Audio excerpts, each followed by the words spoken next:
மேலும் மீஞ்சூர் பகுதியில் கும்முடிப்பூண்டி பகுதியில் குடிநீர் திட்டம் என்பது ஏற்கனவே இருந்த கடல்நீரை குடிநீராகும் திட்டம். மீஞ்சூரில் கலைஞர் அவர்களால் தொடங்கி வைக்கப்பட்ட அந்த திட்டம் அதனுடைய பொருட்கள் எல்லாம் சேதமடைந்து விட்ட காரணத்தால் அதனுடைய ஒப்பந்தக்காரர் சரியாக நிறைவேற்றாமல் 100 எம்எல்டி தரக்கூடிய இடத்தில் 20 எம்எல்டி 30 எம்எல்டி கொடுத்து அவரும் நீதிமன்றம் சென்று நீதிமன்றத்தில் அவரை இப்போ தவிர்த்து விட்டு நேரடியாக அரசாங்கமே எடுத்து அந்த பணியை செய்து கொண்டிருக்கிறது.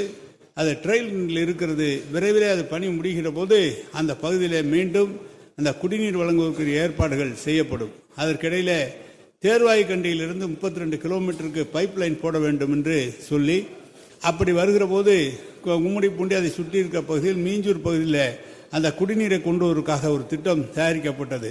அது ரூரல் டெவலப்மெண்ட் நம்முடைய ஊரகத்துறையின் சார்பாக செய்கிறோம் என்று சொல்லி அவர்கள் எடுத்திருக்கிறார்கள்.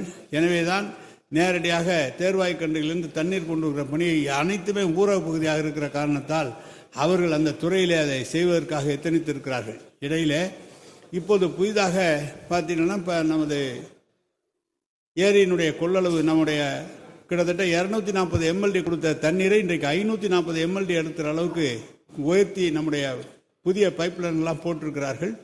அப்படி போட்டிருக்கிற காரணத்தால் அருகில் இருக்கிற ஆவடி போன்ற நகரங்கள், நமது பூந்தமல்லி, அதே போல் அங்கே அருகில் இருக்கிற நகராட்சிகளோடு இணைத்து அந்த பைப்லைன்களை எல்லை வரை கொண்டு வருகிற திட்டம் இப்போது புதிதாக ஆரம்பிக்கப்பட்டிருக்கிறது. எனவே செம்பரம்பாக்கம் ஏரியிலிருந்து இப்போது கூடுதலாக 250 எம்எல்டி வருகிற காரணத்தால் அருகில் இருக்கிற நம்முடைய நகரங்களை நோக்கி அந்த தண்ணீரை திருப்பிவிட நம்முடைய முதலமைச்சர் உத்தரவு தந்திருக்கிறார். அதில் ஒரு பகுதியாக அருகிலே உங்களுக்கு அதை கொண்டு வந்து சேர்ப்பதற்குரிய விரிவான திட்ட அறிக்கையும் தயாரிக்கப்பட்டிருக்கிறது. எனவே உறுப்பினர்கள் சொன்னதை குடிநீரை பாதுகாக்கப்பட்ட குடிநீர் வழங்குவதற்கு அனைத்து நடவடிக்கைகள் எடுக்கப்பட்டிருக்கிறது என்பதை